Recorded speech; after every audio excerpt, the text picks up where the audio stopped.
Bom, quando você vê um título, Lutero versus John Wesley, parece que houve uma briga entre eles, né? Não, calma, não tem nada disso, evidentemente. Até porque os dois nem foram contemporâneos. O Lutero viveu no século XVI, nasceu no finalzinho do século XV, viveu no século XVI, e John Wesley viveu sua longa vida no século XVIII, quase todo o século XVIII. Então eles nem se conheceram pessoalmente, né? Então, claro, não brigaram pessoalmente. Lutero viveu antes de Wesley, então Lutero não teria a possibilidade de conhecer a obra de John Wesley. Agora, John Wesley sim conheceu, leu e respeitou muito a obra de Martinho Lutero e foi muito inspirado por essa obra. Agora, por que eu quero mostrar de dois lados John Wesley e Martinho Lutero? Bom, por alguns motivos. Se você não sabe, tem uma curiosidade muito interessante nessas duas vidas, porque Lutero e Wesley tiveram momentos das suas vidas em que estiveram bem perdidos, buscando algo que desse significado para as suas vidas religiosas, até que eles se depararam com o texto de Romanos. E foi o texto de Romanos que transformou a vida desses dois. Primeiro, Lutero, com o justo viverá pela fé. Segundo, John Wesley, anos e anos depois, quando leu um comentário do próprio Martinho Lutero ao texto de Romanos, e ele também teve a famosa experiência de sentir o coração aquecido ao ler aquela explicação que fez tanto sentido na sua vida. Agora, você com certeza deve saber que John Wesley é um dos principais precursores de uma série de movimentos que vai gerar o movimento pentecostal, que começa nos Estados Unidos no início do século XX e que logo vem para o Brasil e se torna muito popular por aqui e hoje é o segmento não católico mais numeroso e representativo da sociedade brasileira. Pois é, se você for buscar as origens, você vai chegar a John Wesley como grande iniciador e é uma grande inspiração até hoje para o movimento pentecostal. Geralmente, no mês de outubro, muitos pentecostais e crentes de todas as tradições têm orgulho de ostentar a frase de Lutero da sola Scriptura. Pois é, mas não entendem bem o que isso significa. Lutero dizia da Escritura, somente a Escritura, que para ele era a base da leitura da teologia da fé. Meio complicado isso, né? Você acha que realmente é possível fazer teologia tendo apenas a Escritura como base? Não, não é possível, tá? É claro que é somente a Escritura o texto sagrado da fé cristã. É claro que é somente a Bíblia, esse texto sagrado, que inspira a nossa fé, a nossa devoção, que nos mostra através dos evangelhos a pessoa e os ensinamentos de Jesus, o que é essencial, evidentemente. Agora, a teologia cristã, ela não foi totalmente fundamentada nas páginas da Escritura. Até porque, quando muitas doutrinas cristãs que nós estudamos hoje foram elaboradas, o Novo Testamento nem estava pronto ainda. Por exemplo, o Concílio de Nicéia, em 325, fala sobre a pessoa de Jesus, a sua divindade. Naquela época ainda não havia um consenso pleno de um cânon do Novo Testamento, embora tinha circulação de vários desses textos, sim, é verdade. Mas o cânon ainda não estava definido. É claro que a teologia cristã, ela busca na Bíblia alguns fundamentos, alguns textos que dão uma diretriz, que dão o pontapé inicial, mas muitas das doutrinas que nós estudamos na teologia foram elaboradas pelos concílios. Por exemplo, só há uma clara afirmativa da divindade do Espírito Santo no Concílio Calcedônia I, em 381.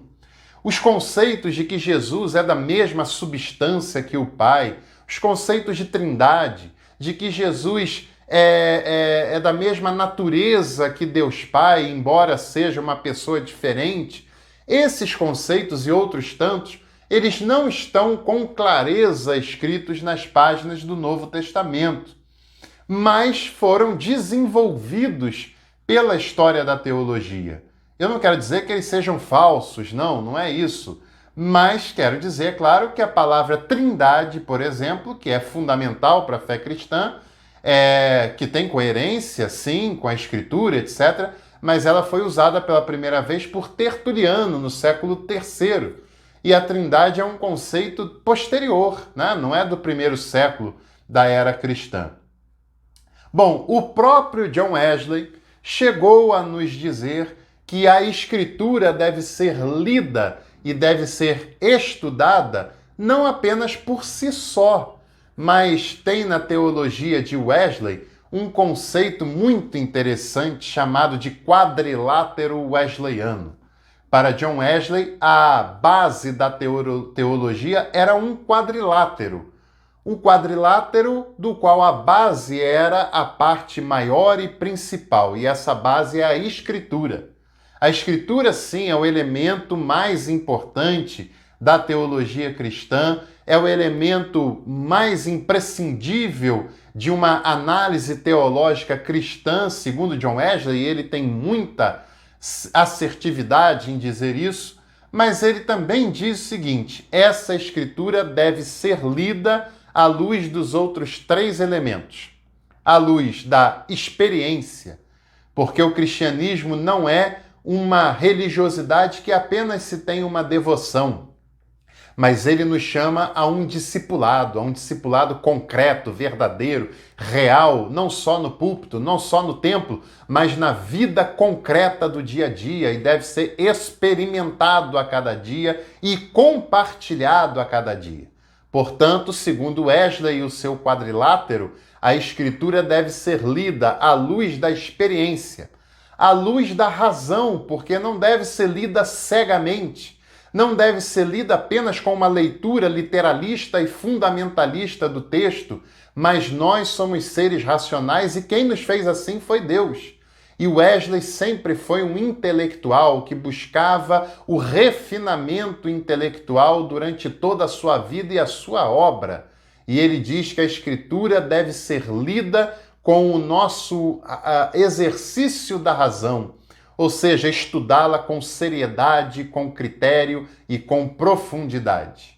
E outra coisa, essa Escritura deve ser lida à luz da tradição, porque para Wesley não se pode desprezar a contribuição teológica da igreja primitiva, dos pais da igreja, principalmente Agostinho, dos próprios reformadores, e ele dizia sobre Martinho Lutero, com certeza, e hoje, alguns séculos depois de Wesley, nós também devemos levar em consideração a tradição dos pais da igreja, a tradição de Agostinho, a tradição de Tomás de Aquino, a tradição de Martinho Lutero, de Calvino, de John Wesley, de Calbart e de tantos outros nomes que construíram a teologia até chegar até nós. A teologia não é um exercício isolado que alguém sozinho com uma Bíblia faz sem ter que beber em água alguma, sem ter que recorrer a fonte nenhuma. Até porque quando você ouve uma pregação, ouve um estudo, esse estudo tem uma visão incluído nele, ainda que inconsciente. E isso vai formando a sua mentalidade. Quando você lê um texto bíblico ou qualquer outra coisa, você já parte do pressuposto desses ensinamentos que foram colocados na sua cabeça conscientemente ou inconscientemente. Então ninguém faz teologia do nada, do zero. Ninguém fez, ninguém faz, ninguém fará. Toda essa construção de seriedade, leitura, investigação, aprofundamento, correção, reafirmação, é um movimento que dura mais de 2000 anos e que teve, ao longo desse processo, movimentos e pensadores que deram contribuições muito relevantes para a construção teológica. E, é claro, nós não podemos simplesmente jogá-los fora. Não foi isso que Lutero propôs, não foi isso que Wesley propôs, não foi isso que ninguém que pensa teologia com seriedade propôs. Pense nisso. E pense também em se inscrever no canal, se você ainda não fez isso. Deixar o seu like, porque isso ajuda muito o nosso canal. E venha fazer parte do nosso clube de membros e, quem sabe, estudar aqui na Escola de Capacitação Teológica. É bem barato, alta qualidade e um material muito bom à sua disposição. E, além disso, você ainda concorre a livros das nossas editoras parceiras todo mês. Vale muito a pena. Um abraço e até lá.